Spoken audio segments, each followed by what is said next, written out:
Om Namo Bhagavate Vasudevaya. Om Namo Bhagavate Vasudevaya. Om Namo Bhagavate Vasudevaya.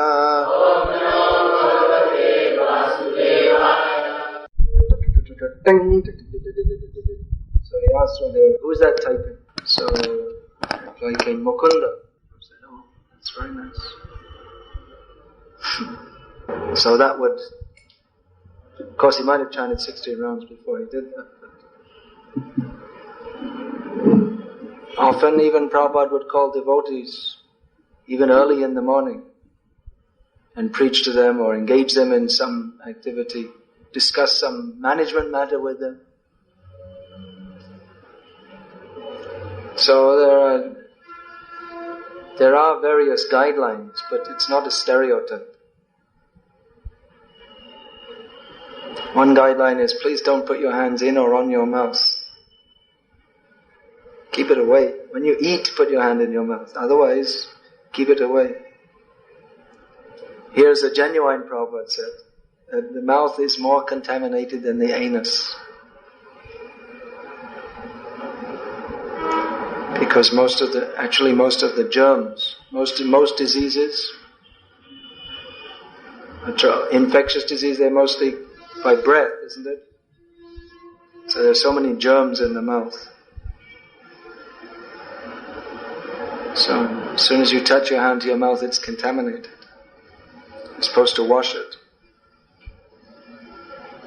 Alright, but as I was saying yesterday in Hyderabad, you're supposed to learn all these things and then practice Krishna Bhakti, things like not putting your hands in your mouth. These are basic things. Otherwise, everywhere you go, you contaminate everything.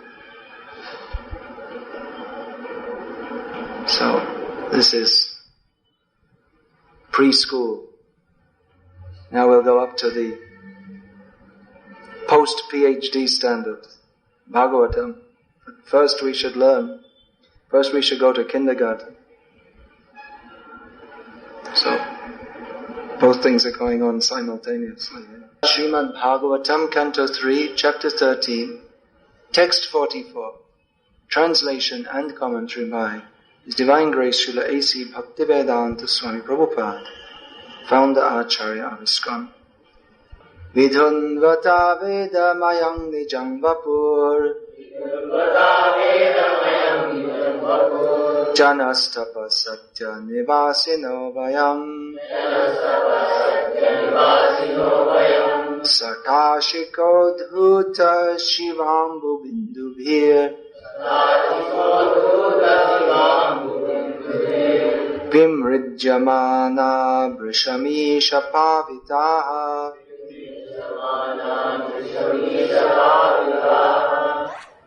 Seems as in other parts of India.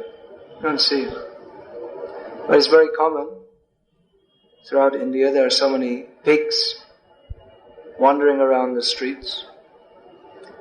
They like to go in the drains. We don't like to go in the drains, but they like to go in the drains. Especially they like to go in the drain where the stool is passing early in the morning. And they'll be standing there waiting for the stool to come, and then they eagerly catch it in their mouths and eat it. So that filthy drain water is on their body, and they like that. And when they come out, you see, they'll shake themselves. So you don't want to be anywhere near when they're shaking themselves, because all the filthy, dirty water comes. And even if the drain water was somewhat clean, which is not very common, just the fact that it's coming from the body of a pig makes it disgusting. Whatever bad feelings Hindus have for Muslims, and we don't promote any such thing, but at least they have to admit that there's something good in Islam. They don't like pigs. They don't eat pork, and they don't they consider a pig very contaminated, whereas some Hindus eat pigs. What to speak of other things?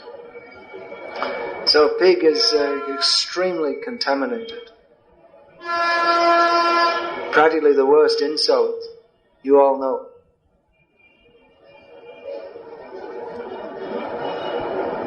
In Hindi language, I don't know in Telugu, but the worst insult is to suggest that someone was born from the womb of a pig. Now, the pig is an extremely contaminated creature. But here, it's stated that they're highly purified, the sages who themselves are highly purified. Which is why they're living on Janaloka, Tapaloka, Satyaloka, the three topmost planetary systems beyond the Indraloka. These are the planetary systems, Janaloka, Tapaloka, Maharaloka, Satyaloka. Three of them are mentioned here, of the four topmost planetary systems, where everyone is practically a Paramahamsa. They're very highly elevated, and they're engaged in austerities, as is suggested by Tapaloka, the very name of the planetary system. They're simply engaged in austerities for purification.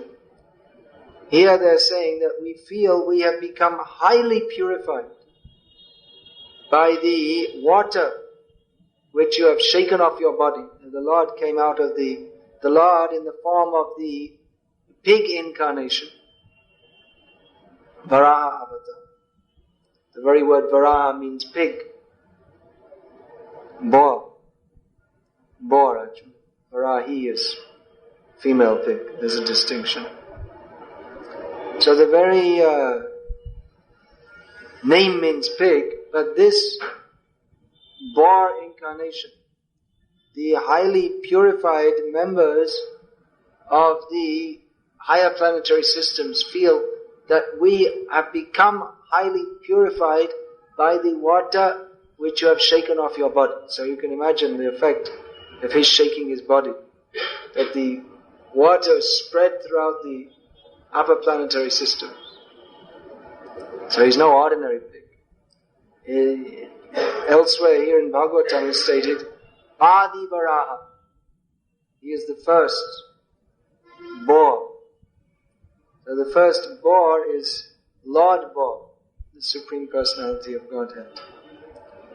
In this material world, whatever pigs may be there are perverted reflections of the Supreme Lord, who takes this form, which just as the form of the Lord, Varaha, is so much purifying,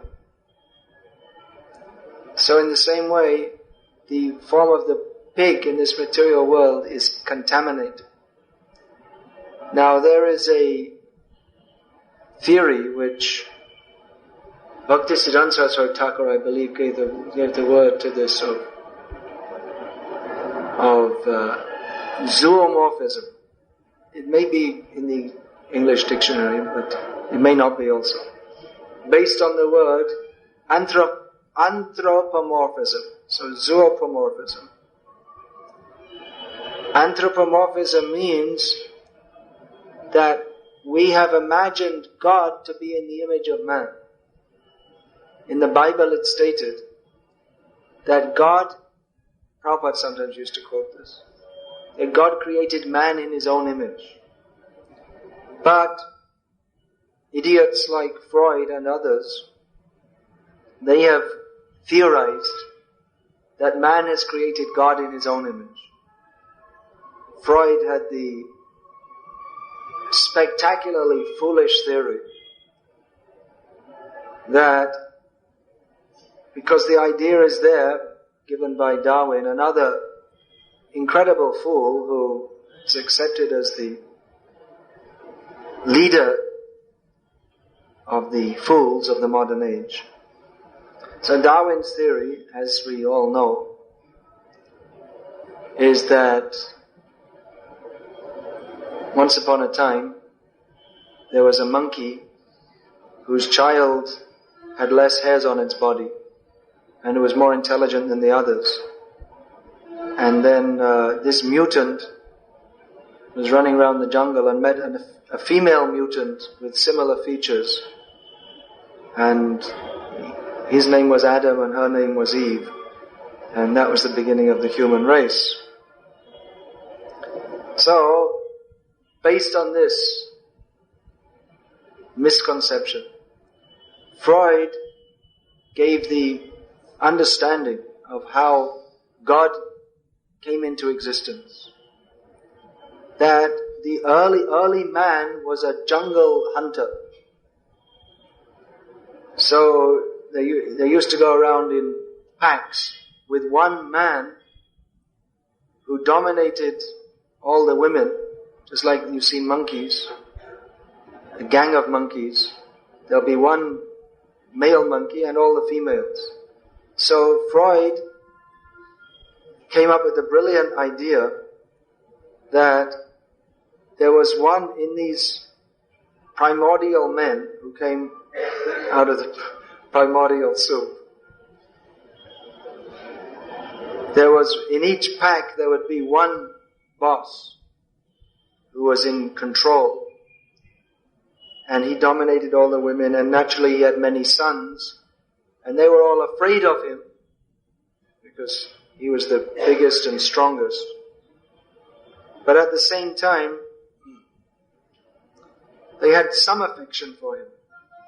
But they were very afraid of him, because if they did anything he didn't like, he'd hit them on the head with his club.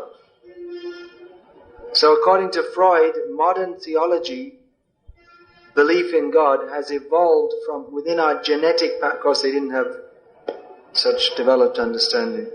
But his idea was that in our subconsciousness, we remember from, it's been passed down since that time, that we're thinking there's some big, strong leader who we're afraid of and we have some affection for him. And that person we have christened as God. Of course, this is totally based on the Christian concept of God, because the Hindu concept of God, well, there are so many different concepts, but not very much like the Christian concept. So this is Freud's idea, that God is a product of man's psychological need to have a strong father. That's another one, that belief in God is a psychological crutch for people who are not strong enough and psychologically strong enough to face the world. That's another psychological theory. So this has come anthropomorphism, that we have imagined God to be something like man. So a similar theory, zoomorphism, that we have considered that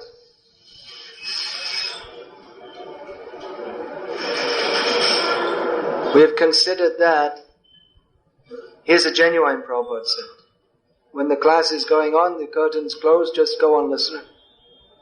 Don't bow down. Here. He said it more than once.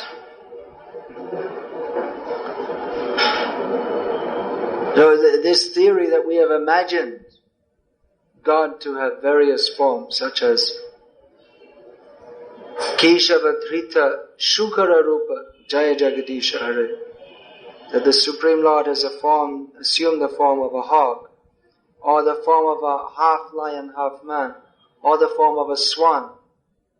Or also we see that among the demigods there is Ganesh, who has an elephant head. So there's a theory that we have imagined this. We've seen some animal and we thought that, well, God could also be like that. We find among the recorded conversations of Srila Bhakti Siddhanta Saraswati Thakur, there was one Professor Suthers of Ohio University who challenged Bhaktisiddhanta Saraswati Thakur. I met with him. And of course the Europeans in those days were extremely smug. So they thought that there's nothing to discuss even with Hinduism, because it's just so foolish, barbaric. They imagine God to be some pig or half lion, half man, and they have these fantastic stories. Of course, in the Bible there are also stories of God appearing as a burning bush and so many things which don't equate with modern science. But they presume that this Hinduism, it's just barbaric. We have to educate the Hindus. First of all, we have to teach them English. You can learn some decent language. So, otherwise, what is the hope for their elevation? Unless they learn English. Then they can read Shakespeare and Wordsworth. Even one of them, one famous Britisher said that even any single novel in the English language is far more valuable than all the Vedic literature put together.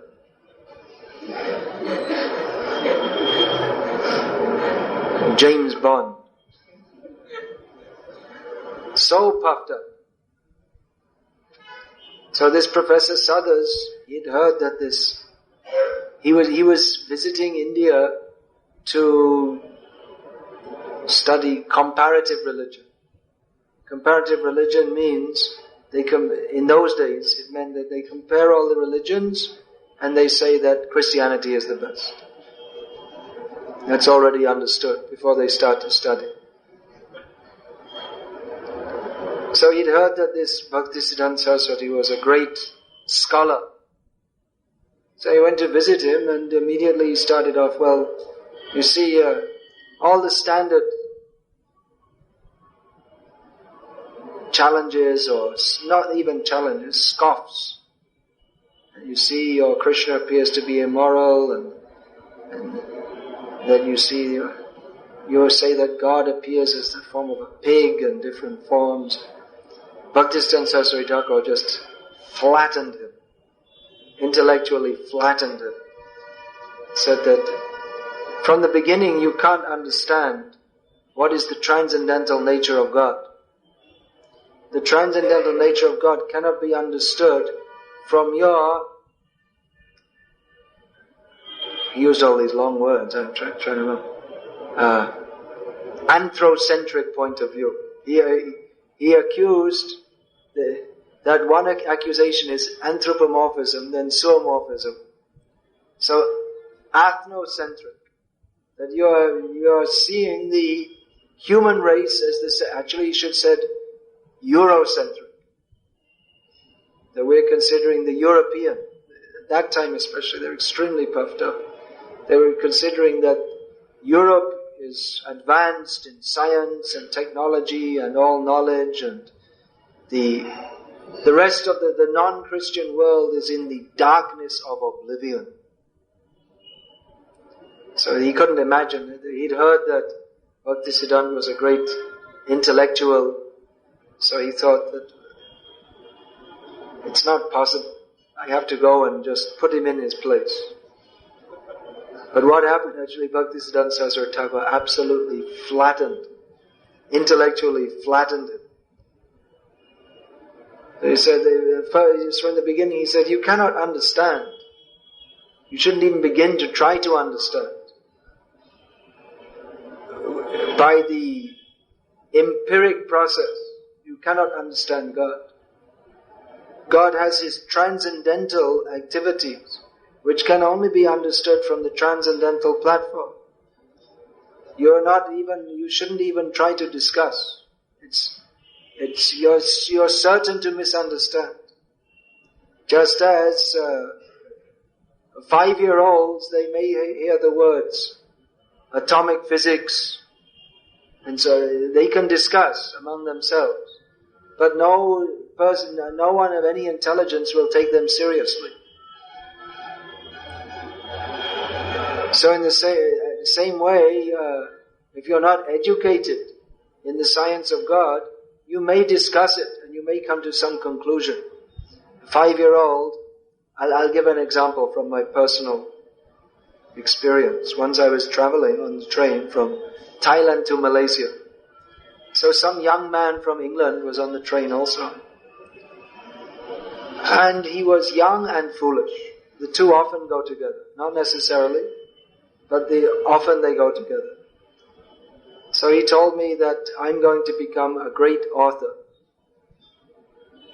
There was someone, he gave the name of some famous author whose name I don't remember, but he wrote so many stories which are full of sex and crime, and he became a very famous author.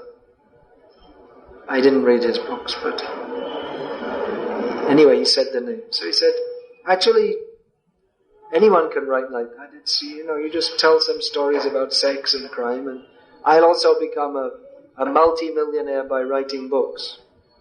So I didn't bother to say anything. He's a fool. Obviously, the demon who wrote the books, he had some ability. His writing was something special. Otherwise, there are so many people writing books.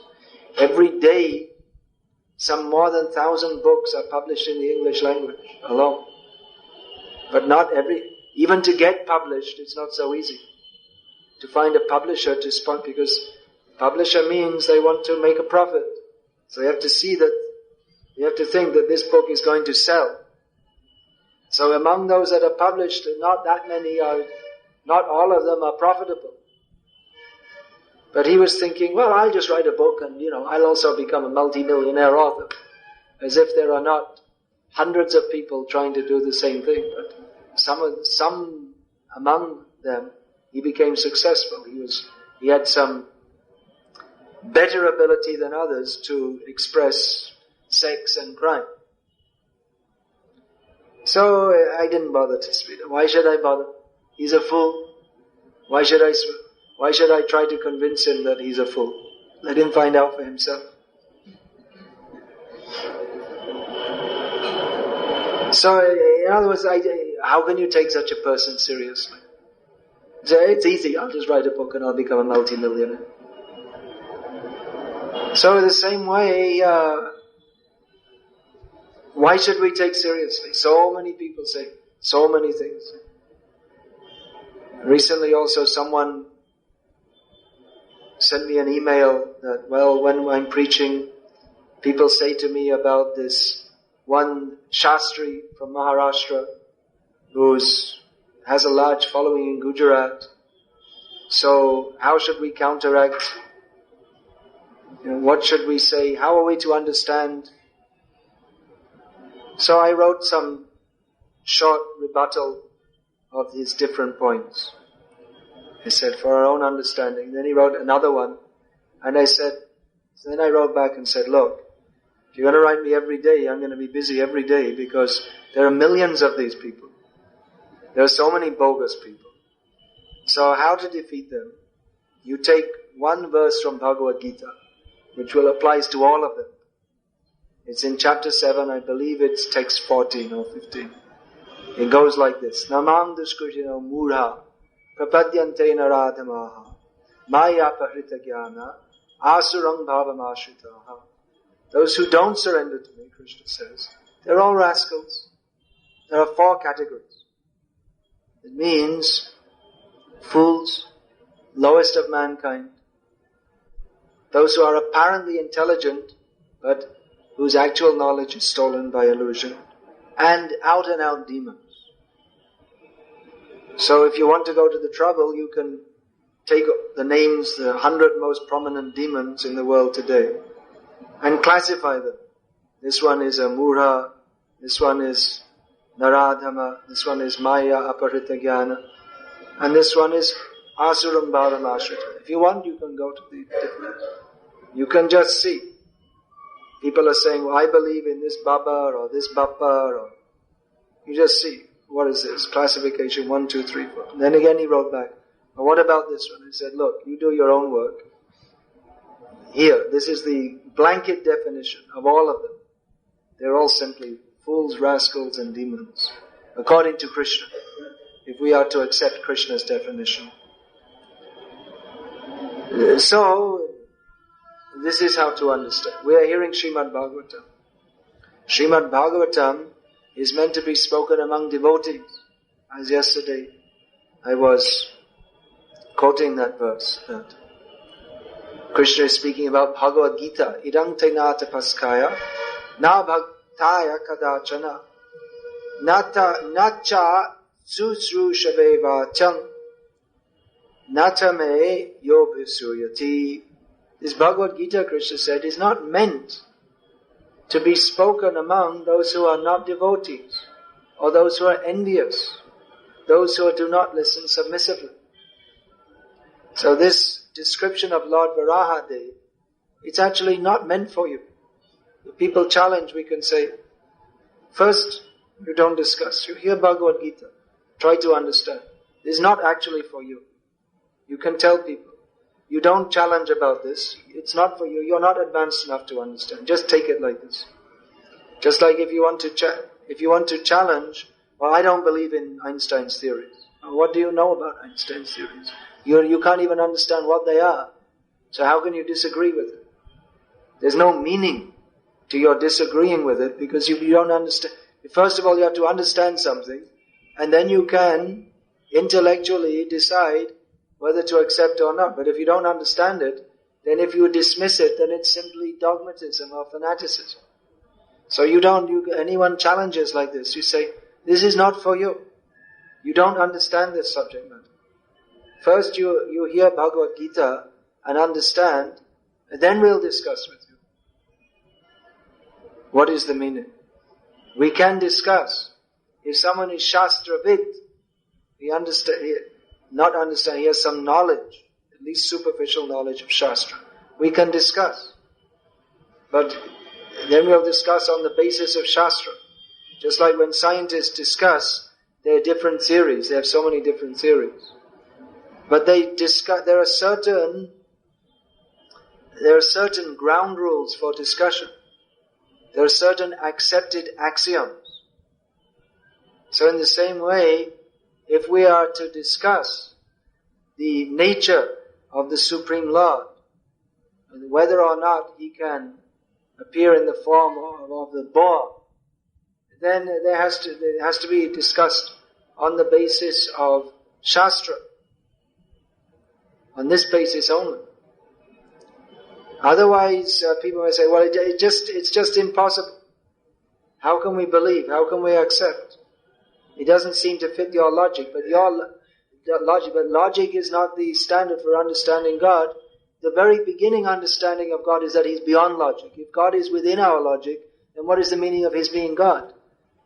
If He cannot define, if He doesn't go beyond our logic, if He has to conform to our logical theories, then what is the meaning of Him being God? If God is such a being that He can be measured by us, then He's not God at all. He's just another product of the material creation.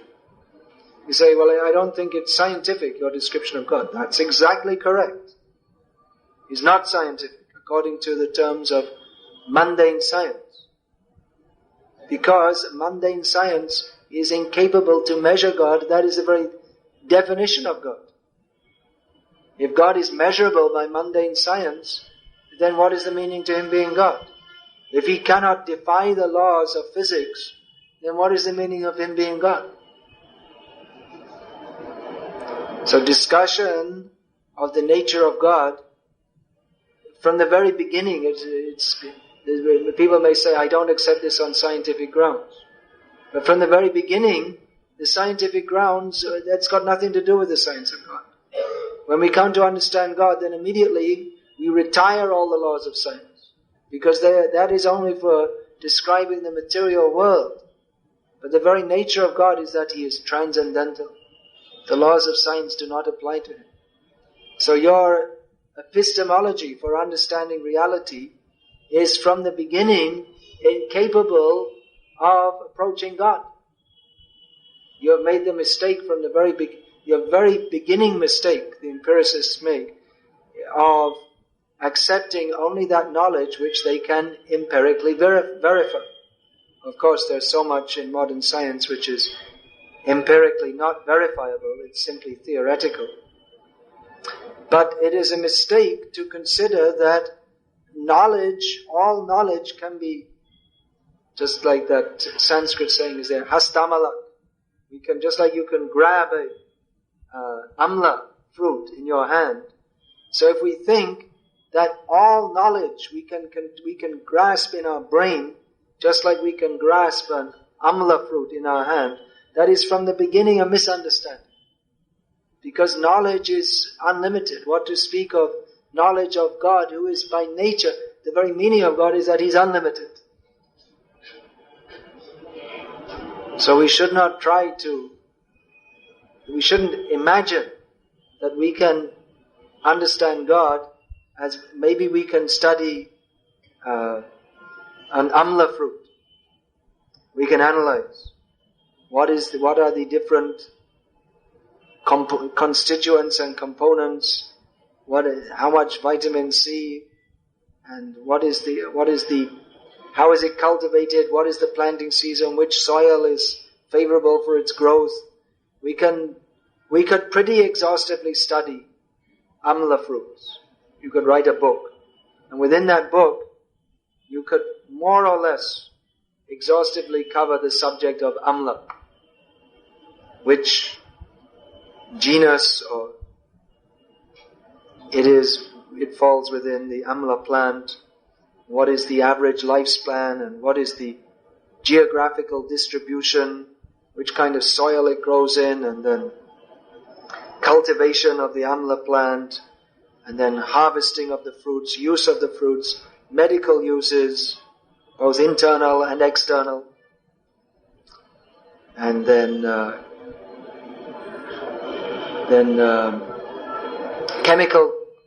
biochemical composition. You could even put a few recipes, how to make your own amla oil at home, how to make amla pickles, and you could have one book. It would be quite a big book. The amla book, the book of amla, amalaki. And that would more or less exhaustively cover the subject. But God, I think we can make the book of God. Everything here. Actually, there is such a book. It's called Bhagavad-gita. But it does not claim to be exhaustive. It is inclusive. Everything is there, but not exhaustive. How is that possible? How can it be inclusive and not exhaustive? Inclusive means everything is included within it, but it's not exhaustive. The topic is not exhausted because it's inexhaustible. Actually, even the topic of amlas is inexhaustible. If you really want to, any subject, if you want to study one atom within one particular amla plant, where has it been? Where has this atom been for the last 1 billion years? Which different molecules it's been part of? And how many atoms are there in one amla plant? If you want to study them all. If you want to know everything about every amla that ever existed. Who ate it? What is the life history of... You see, on this tree, on the ancestor of this tree, 500 years ago, one amla fell and it was eaten by such and such a person. And how that affected his metabolism, there's no end. By studying one amla, you could get out into the whole field of knowledge, every subject. So even material knowledge of any subject. Years ago when I was a kid, I saw on TV, there was some program about 2 PhDs at Oxford University. They had spent 5 years studying 1 square mile of woodland in England.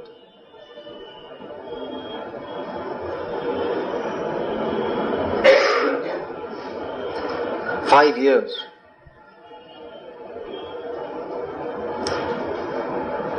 So knowledge of any subject is unlimited. So what to speak of knowledge of God?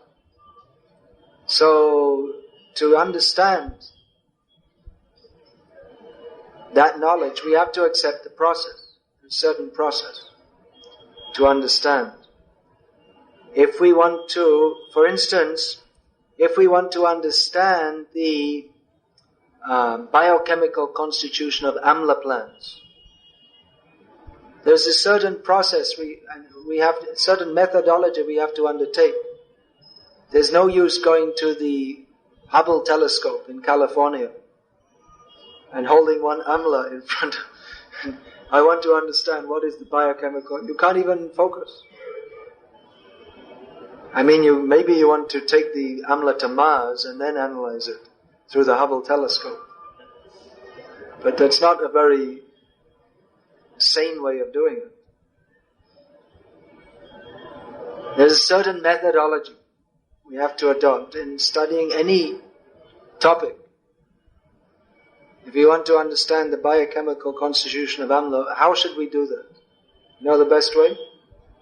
Ask someone who already knows, rather than doing your own research. You can do your own research to verify it if you want.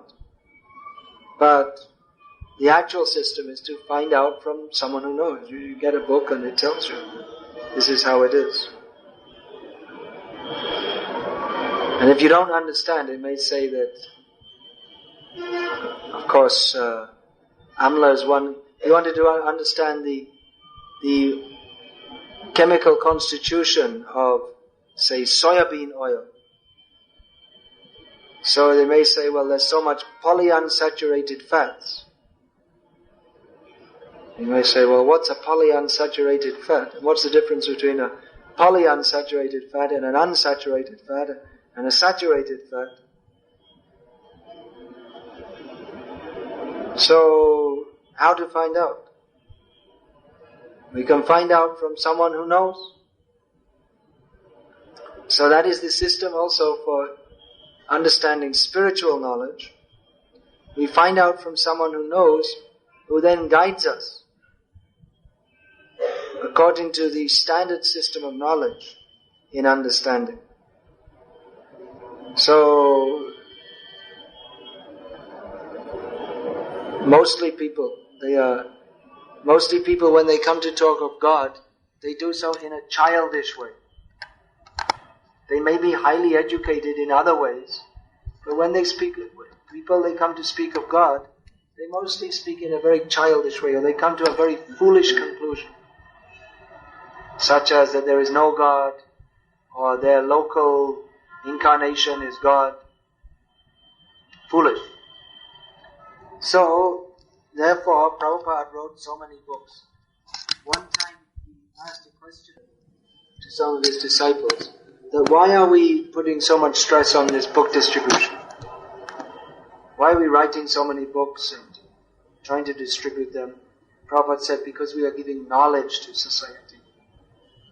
So these books are for giving knowledge, actual knowledge of God, the most important subject to human society. Actually, this is highly confidential. Discussion of Lord Varaha. The ordinary person cannot understand. It is not possible.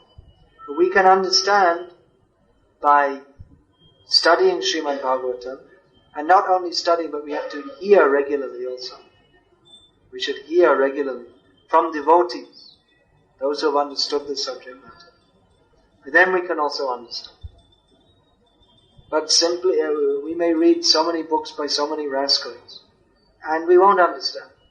Because the rascals, by definition, they cannot understand God. To them, knowledge of God is closed. So we have to understand Krishna as he is to be understood. That is, Bhaktya Mam Abhijanati. Through the process of devotional service. But even in following that, we have to follow very carefully and be guided very carefully. There's a well-known rascal by the name of Vivekananda, who gave so many wrong ideas. But actually, his name intrinsically, it's an important name, Vivek. That we should exercise Vivek. Sometimes people think that bhakti is only sentiment. No. Vivek is also required. Vichar. To understand what is correct and what is not correct. Otherwise there may be so many cheaters in the name of bhakti, or even ourselves, because we're not free from the 4 defects of conditioned souls. Brahm Brahmad Vipralipsa Karana Patav.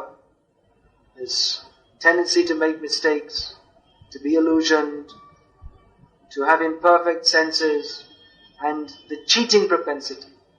So we may cheat ourselves also, or we may be cheated by others, and therefore misunderstand.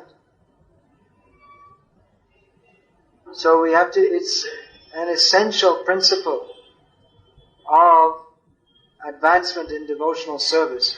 We have to be guided very carefully.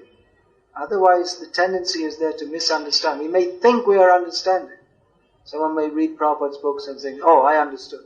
Now I'll write a book to enlighten others. Krishna User's Guide.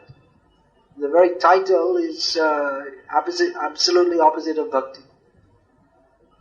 And we're in the name of teaching bhakti.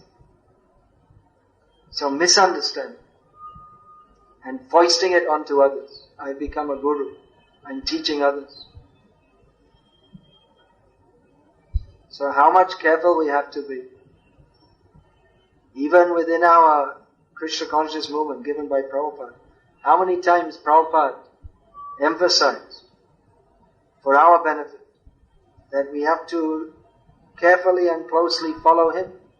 Why did he emphasize? Is that his egotism? No. Because Prabhupada knows that he's giving Krishna as he is, Bhagavad-gita as it is. And he knows that others may not be. They may have misunderstandings. And he knew also our tendency to water down, misinterpret, malinterpret, misunderstand. Therefore he emphasized so much on following what he taught. But we see, even within our own movement, sorry to say, but it's a fact that we should be aware of. There are various theories being propagated, which they say is following Prabhupada, or they say, well, it's not the same as Prabhupada because actually it's a better idea. So many wrong ideas.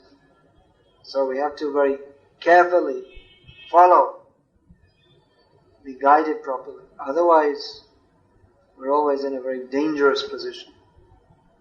It's very easy to misunderstand. The science of God is by nature Rahasyam Hiyataduttamam, Krishna told Arjuna. This is the topmost mystery. So if we try to exercise our own misconstrued intellectual analysis, durvivek, wrong analysis, wrong discrimination, then we'll misunderstand. So vivek should be there. But that has to be guided by Guru, Sadhu and Shastra. Otherwise, we're in a very dangerous position. So we're hearing about Lord Varaha. How to hear, how to understand, how to present to others if they challenge. Now, how can we believe God? You're saying God in the form of a boar? How to present that? Actually, practically, we don't present to those who are not faithful. But we present, if such people challenge, we present that actually you don't know, you're not fit to know, you can become fit, but you have to follow the proper process. In the meantime, don't judge from your lower platform. Just like that example. In lower mathematics, we are taught there is no square root of a negative integer. But in higher mathematics, square root of -1. He says, what are you talking? That's bogus. I'm 11 years old, I already learned in school there's no such thing. And he's telling the mathematics professor. From his level of understanding, actually he needs to understand at that level. But that doesn't mean that his understanding is all-inclusive. Similarly, if you see a pig, filthy, dirty creature, and then you hear God, supreme great, supreme pure, and then we say God in the form of a hog, and the two things don't go together. I mean, impossible. A pig is by nature filthy, dirty, impure, contaminated, and God by nature is Shuddhati Shuddh, the purest of the pure. So how can you say God is a pig? Actually, you cannot. It's a great insult to say so from the lower platform of understanding. But when we come to a higher platform, if we understand more of the greatness of God, then we can understand how He has accepted the form of a pig, which is nothing at all like the form of the pig we find Vidvaraha, that's mentioned in Bhagavatam, the stool-eating pig. Nothing like, something like, means the Vidvaraha, stool-eating pig, is the perverted reflection of the Adi Varaha, the Supreme Personality of Godhead, in the form of a hog. So, some similarity is there. But, on the lower platform, it's not possible to understand how the Supreme Lord actually takes the form, or is pig, but nothing like the pig that we know. So mostly people, they don't even understand the Lord as a form. The Lord is eternally existing in His transcendental form. What to speak of the form of a pig? So they're a long, long way from understanding this. So we'll just tell them that you please don't discuss this, don't make any offense. Very highly elevated transcendentalists, they accept this. Just for now, you accept that this is beyond the scope of your understanding. Then you can begin to understand, when you get trained in the science of God. But unfortunately, there are various religious systems which are just meant for elevating people from absolutely animal-like life, which people take to be the ultimate understanding. Therefore, they are trapped within that concept, that limited concept.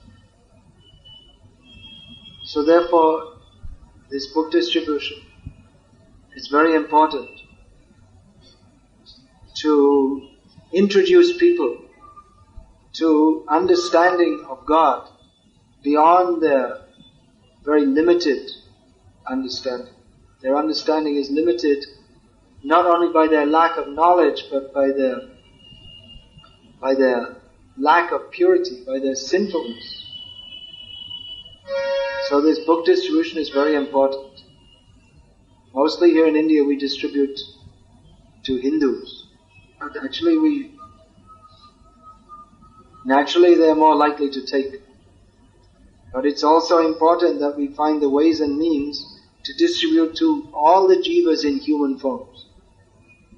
We are not a Hindu movement. We are teaching the absolute truth. There is so much strife between Hindus and Muslims. Now it's a little bit quietened down, but any time it can come up again.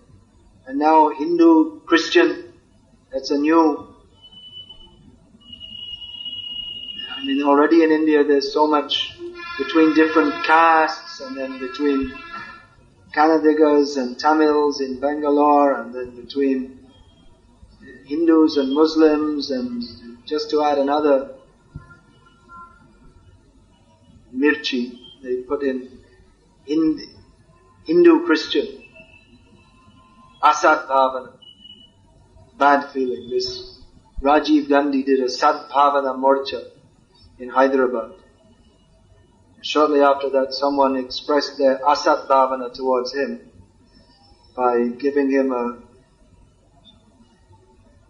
quick change of body, sooner than expected. So now they have a Hindu-Christian bad feeling also. It's been introduced. But actually we don't discriminate. We don't, just like when anyone comes, we don't ask, what caste are you from? Usually people like to know, first, when they get, isn't it, among Hindus when they meet them, what is your background? What is your educational background? What caste? And then they put, is he equals me, above or down? But we only want to see, are you interested in understanding God? Do you want to understand Krishna? You want to do some service to Krishna? This is how we see. This is our discrimination. We don't discriminate against, oh, this is a Muslim, oh, Christian, oh, Dalit, oh. No. You want to know about Krishna? Come. You don't want to know about Krishna, you're a very high-class Brahmin, then please, you go somewhere else. We're not interested. So we have to see how to get these books out to everybody. We're not promoting a brand of Hinduism. We're promoting the absolute truth for everybody.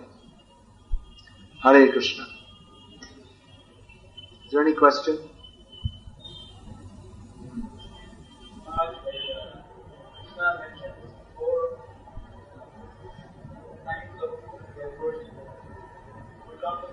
Yes.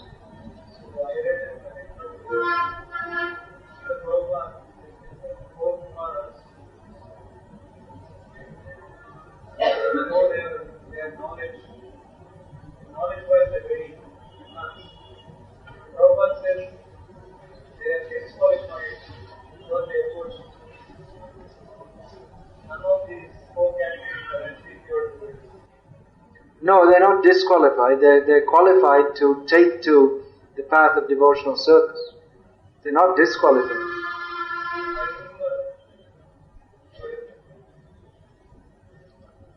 They're not disqualified from. They are qualified to take up devotional service.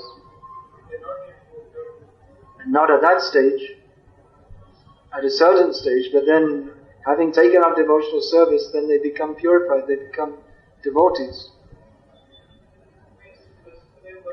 Dhruva Maharaj is another example. He's a pure devotee. But in the beginning he wasn't. He's given the example is given, Ardharati, one who wants wealth, Dhruva Maharaj. The example is given of one who is in distress, Gajendra. The example is given, curious, the sages at Naimisharanya. So, in the beginning they may not have been totally pure. They became purified.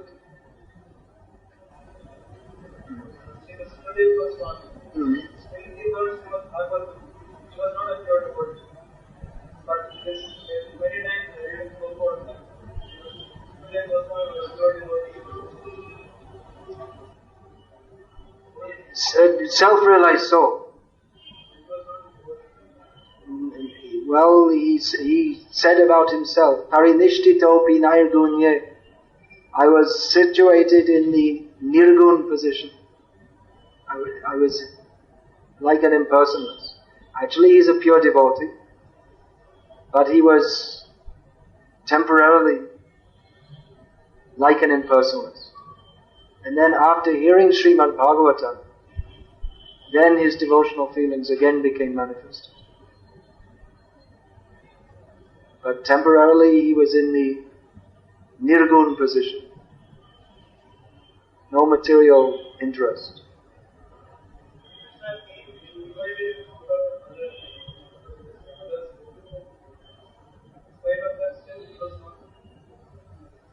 That's an interesting point. He had contact with Krishna, but he hadn't heard about Krishna. Only when he heard about Krishna, then he became attracted to Krishna. So that's interesting that hearing about Krishna is, many people say, show me God. But actually hearing about Him is more powerful than seeing Him to understand Him. That's why Bhaktisiddhanta Saraswati Thakur, he was once giving a lecture, then the temple curtains opened, and some people are listening, they went away to see. for darshan. And he said they're going for eye exercises. Because if you actually want to see God, you have to hear Shrutekshana Pantha. You have to see by hearing, as is mentioned in Bhagavad. So, hearing is more important to understand God than seeing. Hearing about Him. Of course, Krishna, he spoke to him, he heard Krishna, but he didn't take instruction from him.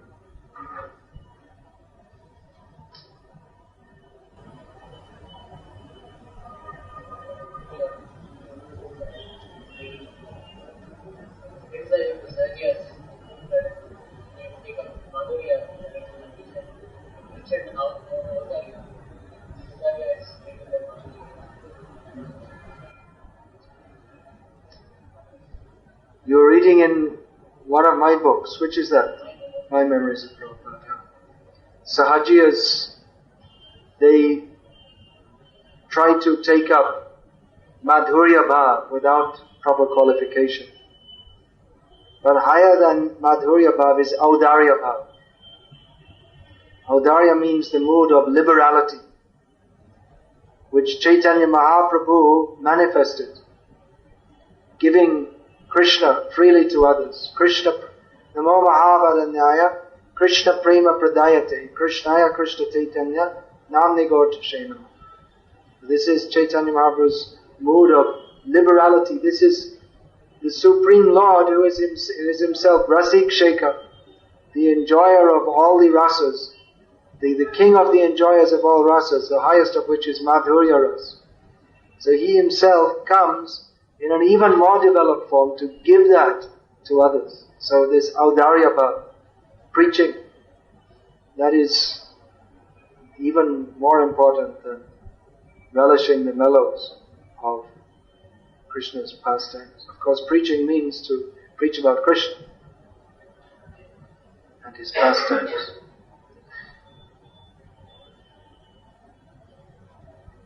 Sometimes this Bhagavatam is said that Saraswati Vacha is a daughter of Brahma, but if we see Ramayana somewhere that Saraswati is sometimes said to be the daughter of Brahma, but originally in the spiritual world she is the wife of Vishnu. It says consort of Brahma. Yeah, consort also.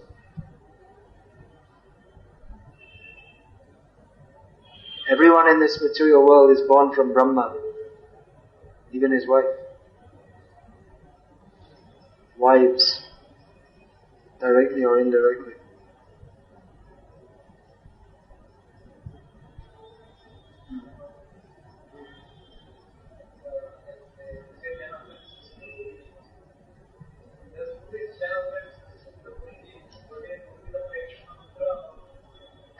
Do these 10 offences against the holy name pertain only to the Hare Krishna mantra? No, no such thing is stated.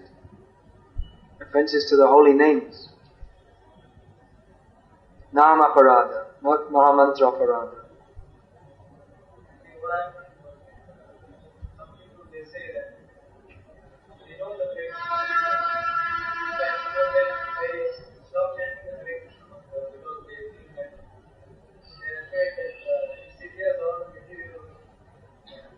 Severs material attachments.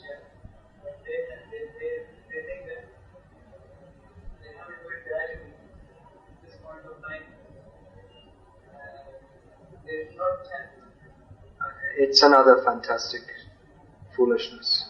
So they chant other names of God, which also have some. They stand these kind of. My dear Lord, I am praising you, but I don't want to surrender to you. And therefore chanting this Purusha Sukta. Please be pleased with it and fulfill all my material desires. But don't ask me to surrender to you.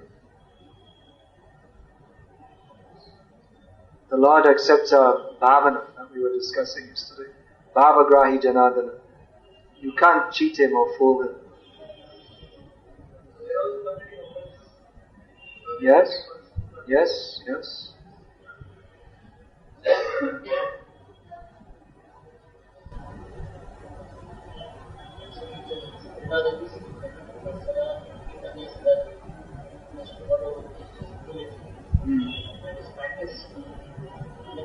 why we need to live in artificial. Artificial humility. Well, it's better to practice humility, even if we don't feel it, than to practice being a puffed up rascal.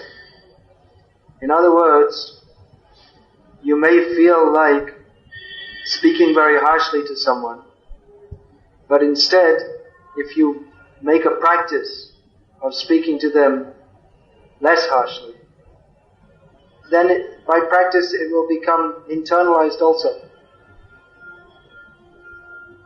Someone recently asked me what to do about anger. I often get angry, irrationally. I start shouting at my wife and children. So I suggested to him that when you feel that surge of energy coming inside, then you chant, Hare Krishna, very loudly. And then you dovetail that feeling like that. And then someone else who was present told me that his father or uncle, someone used to have the practice, that whenever he felt angry at someone, he would tell them, God bless you. So I said, God bless you. So his children could understand he's angry. But it didn't manifest by him beating them. So it's a good practice, because he'd understood there was something wrong in his dealings with his own children. He was becoming too angry with them and unnecessarily, overly chastising them. So he controlled that by a certain practice. There are certain techniques that are mentioned in Bhagavad-gita, that we can overcome lust by remembering the 4 Kumaras, and there's a whole list. So these can also be adopted. Although real humility comes by understanding the actual fact that we have got nothing to be proud of anyway. We are very insignificant. But even for the sake of living as a decent human being in this world, it's better to practice, even if there's some artificiality, it's better to practice good behavior rather than bad behavior. Just like someone was telling me, our ISKCON Chowpatty Center is well known for devotees. They behave very nicely with each other. And one devotee was saying to me that, well, sometimes it seems to be the way they behave, they behave very nicely. Sometimes it seems to me like artificial, because they're doing it just because everyone else does it, but inside they may be feeling so many bad things. But I was saying that, well, even if it's artificial, it's better than, even if you, as a matter of politeness, you adopt such behavior. I mean, it's not that everyone becomes a Paramahamsa overnight, but it's better than behaving roughly, you know.